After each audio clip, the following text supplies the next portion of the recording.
What's good, YouTube, and welcome back to the channel. Today, JNC Jib here with another video. Today we are going to be talking about the next Yu-Gi-Oh set coming out in about 2 weeks, Phantom Revengers. It's another side set similar to Crossover Breakers and Justice Hunters, and we've seen that those archetypes have come into the game by storm and taken over the meta. So today we're going to be talking about if Phantom Revengers is worth the money and if you should be investing into these new decks. The first thing I would like to say about Phantom Revengers is that these archetypes are very interesting, to say the least. They are very unconventional in their playstyle and are actually pretty fun. I do think that even though I don't think that these archetypes are amazing at the moment, I think that they all have high potential, and in the future, excuse me about that, I don't know what's up with DB, and in the future, I think that we can see these decks in the meta, and if not immediately on release, I do think that these decks will, except for Intergraph, I think because it's a pendulum, spoiler, I think that both two of the Hexa hand and Killer Tune archetype have high potential for the Genesis format. So if any of you guys are interested in Genesis and want to get your invite to the day 2 qualifier to get you that Dark End Dragon, I think that I would definitely look into these decks going forward in the Genesis format when they do come out in 2 weeks. So let's start with the first archetype, which is Intercraft, which is a Earth Pendulum Flip archetype. Yeah, pendulums are back, but in a weird way. You're not really pendulum summoning the conventional way, but you do have a way to get your monsters out your hand. So the way that Intercraft works is that you have the little level 1 Intercraft monsters, and then you have the big light Intercraft boss monsters. And what the little monsters do is that they all have the pendulum effect that says each time a monster is flipped face up, put 1 counter on this card. You can pay 900, reveal 3 Intercraft cards from your deck. Your opponent randomly picks 1 to add to your hand. Also shuffle the rest back into your deck. You can only use this effect once per turn. So all 3 of them have the effect that in the scale that they're able to basically Cleafort Scout any Intercraft card, which is a pretty powerful effect. They're all 0 scales in this archetype, which means that you aren't really going to be pendulum summoning. Then for the first one, this main deck effect says you can reveal this card in your hand, special summon this card from your hand in face down defense position. You cannot special summon for the rest of the turn except in face down defense position. So they all have this restriction where they're all able to summon themselves from the hand face down, but you are basically locked out of special summoning except for face down, which is an interesting gimmick, and it's a very heavy restriction. But in the context of the deck, you're basically going to be able to just special summon all of them whenever you want. And it's important to note, and that's my fault for misreading it, you special summon 1 monster from your hand and face down. So you reveal it, you put the card back in your hand, and then you put any monster from your hand face down. So you don't have to summon it. You can only use that effect, though, once per turn. But you can summon any monster from your hand and face down defense position. And they all have weird trigger effects that still trigger while they're face down, a lot of them. It says when your opponent activates a monster effect in the hand, quick effect, you can change this set card face up defense position, add an Intercraft card from your deck to your hand. If this card is flipped face up, destroy 1 monster your opponent controls. So they all have a little reactive effect depending on an action that your opponent does, and they give you a little advantage. So the Intercraft B has the same effect, where you can reveal it to summon a monster from your hand in face down defense position, and it says when your opponent activates a card effect that includes the effect to add a card from the deck to the hand, quick effect, you can change the set card to face up defense position, add an Intercraft card from your deck to your hand. If this card is flipped face up, banish 1 random card from your opponent's hand face up into the end phase. So if your opponent adds something, they lose something, and you go +1. So you're able to get more advantage. Intercraft F, same effect, and then it says when your opponent activates a card that includes the effect to special summon a monsters, quick effect, change this face down card face up, add an Intercraft. If this card is flipped face up, negate the effects of 1 effect monster your opponent controls until the end phase. And the last one is Intercraft O or 0. I know these are probably, I know this is alpha. This is like an alpha symbol. Is this beta, I guess? I don't know what this F is supposed to be. I don't know. This is like, the names are very confusing. But But this one reads, when your opponent activates a card effect in the graveyard or banishment, you can change this card face up, add one, and then it says if this card is flipped, shuffle up to 3 cards from your opponent's graveyard or banishment into the deck. So all of them have pretty neat advantage based effects, and it's a very sticky deck. Spoiler alert, it is sort of a stun deck. In the side deck, I have 2 support cards for each one of these decks. Extra is a little bit lazy of a pick in my opinion. I think that a better representation is Pot of the Forbidden, but because all the Intercraft monsters are able to summon any monster from your hand face down, you are able to summon, like, for instance, the Pot of Forbidden from your hand face down. And I did put Daruma Cannon because it does flip everything back face down. But this is a stun deck. I don't know, some people are happy, a new stun deck. A lot of people are not going to enjoy playing against this deck. I do think that this deck will see some play on the regional level. Just somebody that is maybe a stun player that is like Runic Stun is not cutting it anymore. This is probably just the next best stun deck. Very toxic gameplay, but it is an interesting new archetype. Then for the 3 big monsters, they have the pendulum effects that says each time a monster is flipped face up, place a counter on this card. At the end of the battle phase, if you have an Intercraft card in your other pendulum zone, you could target a monster your opponent controls with less attack than this card, destroy it. So it has 3,000. So anything with 3,000 or less, it destroys at the end of the battle phase. It has the same summoning condition where you can reveal it and summon something from your hand face down. And it says when your opponent activates a card or effect in response to the activation of your card or effect, you can change the set card face up, then return 3 cards on the field to the hand. After the card is flipped face up while in the monster zone, each time a card is added from your opponent's hand by their card effect, inflict 900 damage to your opponent. So you're able to deal burn damage, which is also toxic. Next, same pendulum effect as the lion, and it has the same summoning condition. And then when its other effect is when your opponent activates a card or effect that targets a card you control, change this set card face up, negate that effect, then you can banish 1 random card from your opponent's hand face down. After this card is flipped face up while in the monster zone, your opponent cannot target cards on the field or grave with card effects. So more stunish restrictive effects. And then the cover monster for this archetype, same scale effect. And it says when your opponent activates a card effect on the field during your turn, quick effect, you can change the set card to face up defense position. And if you do destroy that card, this card is flipped face up, change all monsters your opponent control to face down defense position. So, and it says face down defense position, monsters can't change their battle position. So yeah, this card is able to Book of Eclipse the opponent. So pretty solid effects, I would say, overall. As for the spell support, we have Intercraft Rebirth that says shuffle any number of Intercraft monster cards from your hand or face up field into the deck, then draw cards equal to the number shuffled. If your opponent normal or special summons a monster while this card is in your graveyard, except during the damage step, banish it, activate one of these effects. Special summon an Intercraft monster from your hand and face down defense position. Change 1 face down defense position Intercraft monster you control to face up defense position. So an interesting card overall. Not really a plus one, it's a neg one, but it allows you to shuffle back awkward cards into your deck to try to refresh your hand, and then in the graveyard it's able to proc one of your flip effects without the effect condition being met, right? Because they all have different conditions in which they're able to flip themselves, but this card just allows you to bypass that and flip them whenever you want, basically.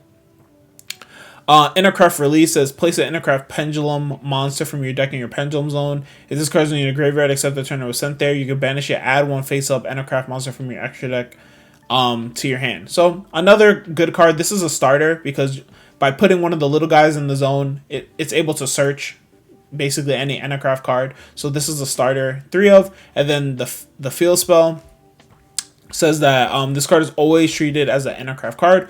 Once per turn during the end phase, remove all counters from your field, and if you do, inflict 900 damage to your opponent for each counter. You can only use each of the following effects once per turn. You can target any number of Intercraft Pendulum monsters you control, return them to the hand. If an Intercraft Pendulum monster you control would be flipped face up during the main phase, you can return it to the hand and then place it in the Pendulum Zone. Yeah, so it's just another one of interesting card. again, facilitating more burn damage. Like, it's actually ridiculous. But that's the Intercraft archetype. What do I think about this archetype? I do think that it is a rogue deck. I don't think that'll be that great. It seems like a terrible deck going second. Like, it does nothing. Like, the deck does nothing going second. It seems like it would heavily rely on non-engine. And then going first, it just seems like a toxic stun deck. So if that's your jam, then definitely check out this archetype. The next deck I want to talk about is Hexahand, which is an illusion-based archetype with an interesting gimmick. So, to start off with the cards, they all have that first illusion effect that when they battle, neither is destroyed. And it says you can reveal this card in your hand, shuffle it into the deck, then you can special summon one Hexacraft monster from your deck in defense position except for itself. If this card is sent to the graveyard, you can target a Hexahand monster in your graveyard, add it, or special summon it, excuse me. Next card is Hexahand Yaddle. So this is Ibble, and Yaddle. And it says, it has the first effect. It says, you can reveal this card in your hand, shuffle into the deck, then add one Hexacraft spell or trap from your deck to your hand. If this card is sent to the graveyard, you can target a Hexahand spell and trap in your graveyard, set it. So another, not really, it's not a plus, it just replaces itself, which is good, right? Like, it's a Rhoda. Next card is Hexahand's Goddess, and it says, if a card is added to your opponent's hand except during the damage step, you can special summon this card from your hand. During your opponent's main phase quick effect, you could target one monster in your opponent's graveyard, special summon it to your field, but banish it when it leaves the field. So we're kind of getting into the gimmick of the Hexahand deck. These cards, you don't really see the gimmick, but the gimmick of the Hexahand archetype is that you're able to, it really wants to play with your opponent's deck. I know that sounded crazy, but you want to play with your opponent's cards. Either by summoning cards from their graveyard. Some of the other effects that we're going to get into, summon cards from your opponent's extra deck, is very interesting. Next card is Hexahand Gagas, and it says, if a card is added to your opponent's hand except during the draw phase, you can special summon this card from your hand. During the main phase, excavate the top 3 cards of your opponent's deck, special summon one of the excavated monsters, shuffle the rest into the deck.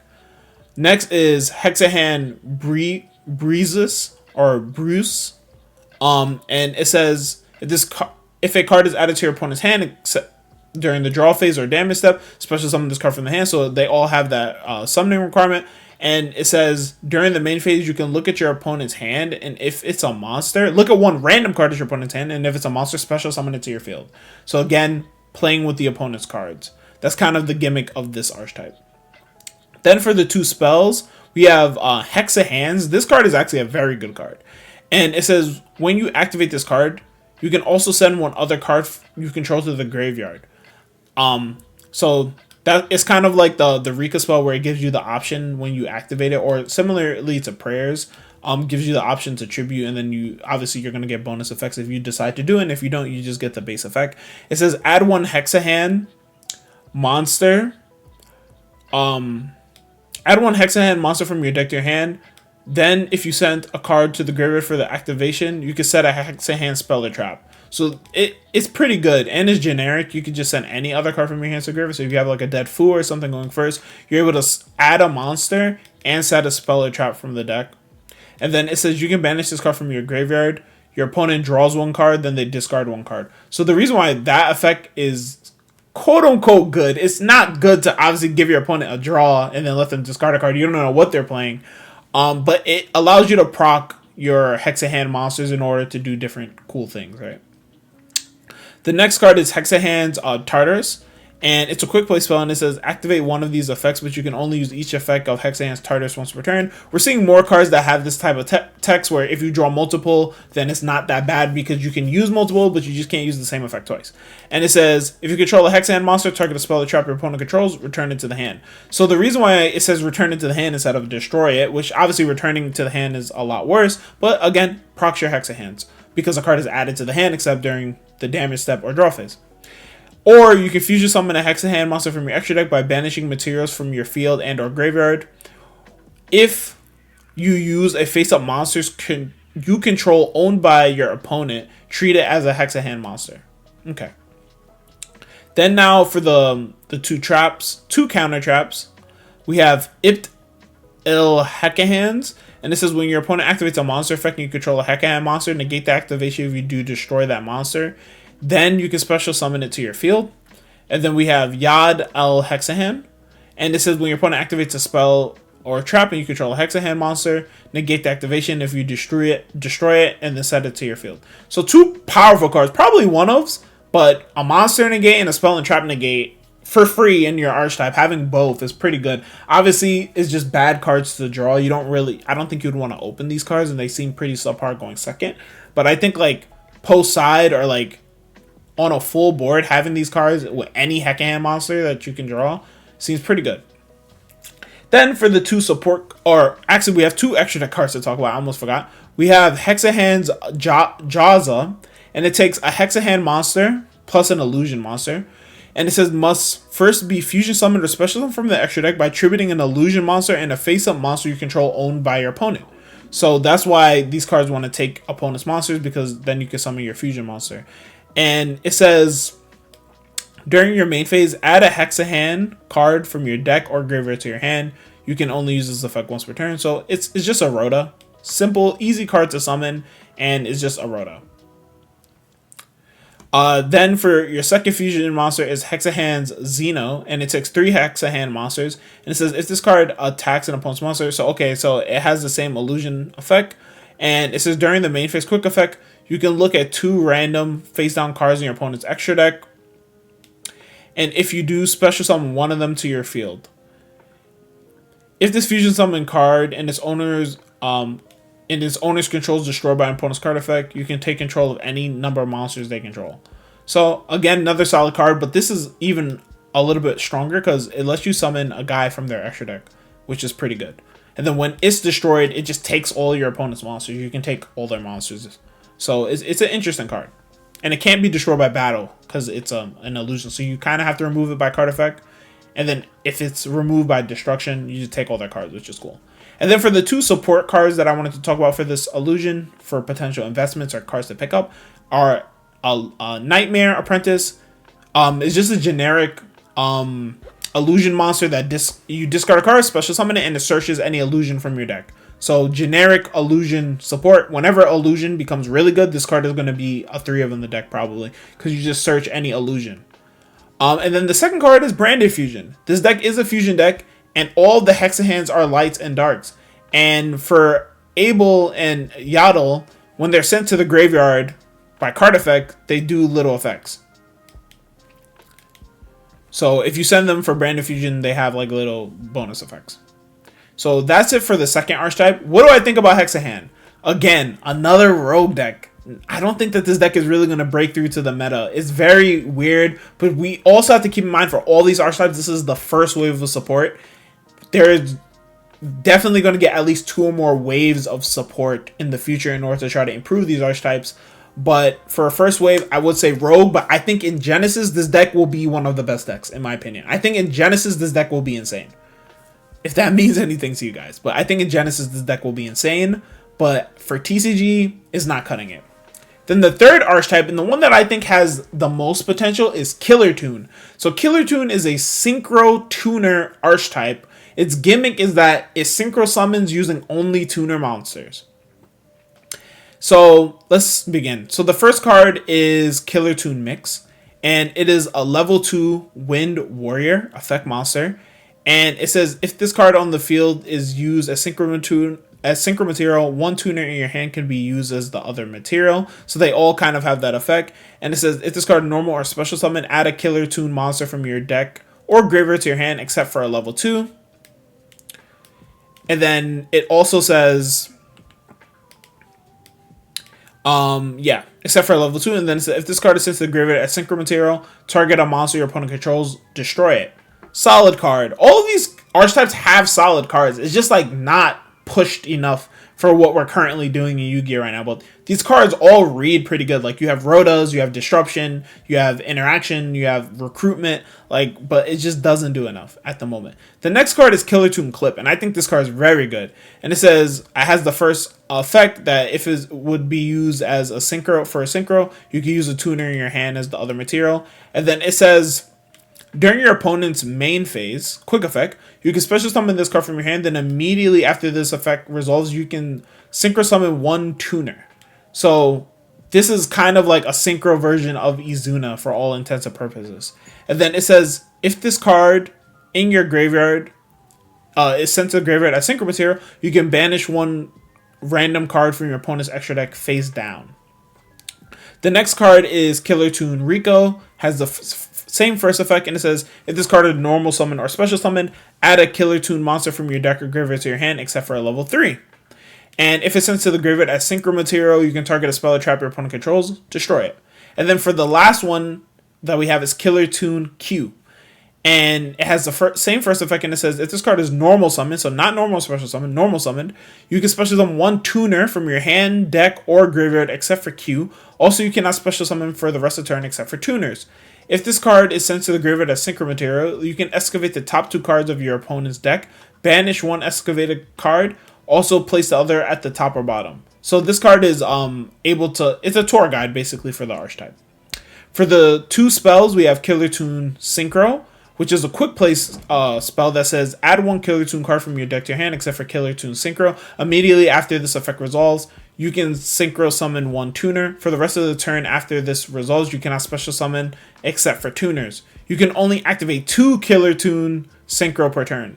So again, a lot of new archetypes are making cards better when you draw duplicates. Like, that's like something that we're seeing a lot of now, is like cards will say you can only use each of this effect once per turn, like making it so that like your deck is less clunky by allowing you to use the same card multiple times. This card just straight up lets you use it twice. Then the second card is a field spell, which is Juke Joint Killer Toon. During your main phase, you can normal summon tuner in addition to your normal summoner set. Killer Toon Lonely War you control gains 3,300. 3,300 while your opponent has a tuner on their field or in their graveyard. You contribute one tuner, add to your hand, or special summon one Killer Toon monster from your deck. Also, you cannot special summon for the rest of the turn except for tuners. So again, another solid card, able to summon give you an additional normal summon and then summon a Killer Toon from your deck.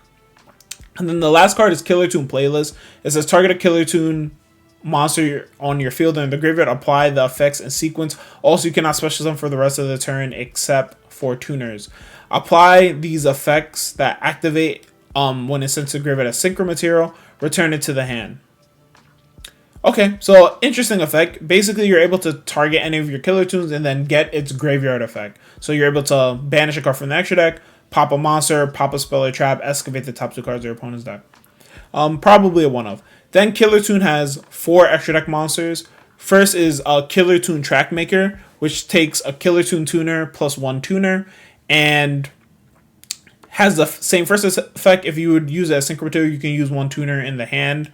And it says, if this card is special summoned, you can add 1 Killer Toon card from your deck to your hand. If this card is sent to the graveyard as synchro material, we can turn 1 card your opponent controls to the hand. Then we have Killer Toon Remix, which requires Killer Toon Mix plus 1 tuner. It gains 1,500 attack while your opponent has a tuner on their field or graveyard. During your opponent's turn, quick effect, you contribute this card. Target 2 non-synchro tuners in your graveyard. Add 1 to your hand and special summon the other. Then immediately after this effect resolves, synchro summon 1 tuner. Specifically, this one requires mix, and that is true for the other one, which is Killer Toon Red Seal, which specifically requires Rico. And it says it gains 300 attack for each tuner in the graveyards. The level of monsters your opponent controls with 1,700 or less attack are increased by 1. So, interesting floodgate effect. Really good against decks like Rizal and Yummy by increasing their levels by 1. It says during the main phase quick effect, you can banish 1 tuner from your grave, then target 1 card your opponent controls, negate its effects until the end phase. So, impermanence type card. And then the last one is Killer Toon Loudness War, which requires a tuner plus 1 or more tuners. And it says other tuner monsters you control cannot be destroyed by card effects. Also, you can your opponent cannot target them with card effects. When your opponent activates a card effect quick effect, you can banish 1 Killer Toon monsters from your graveyard, apply its effects when sent to the graveyard as synchro material. So also able to allow you to copy your synchro monsters effects. Then for the 2 support cards that I've decided to highlight for this deck, we have Red Nova, which is summonable off of Q, and then when Red Nova is sent to the graveyard, you're able to special summon a Fire Fiend from your deck. So when it's sent to the graveyard for a synchro, that uses 2 or more tuners, by the way, so very specific for this archetype, you can summon a Fire Fiend from your deck, which is Rico, which then Rico will be able to search another monster. So it allows Q in order to get you to more engine by going through Red Nova.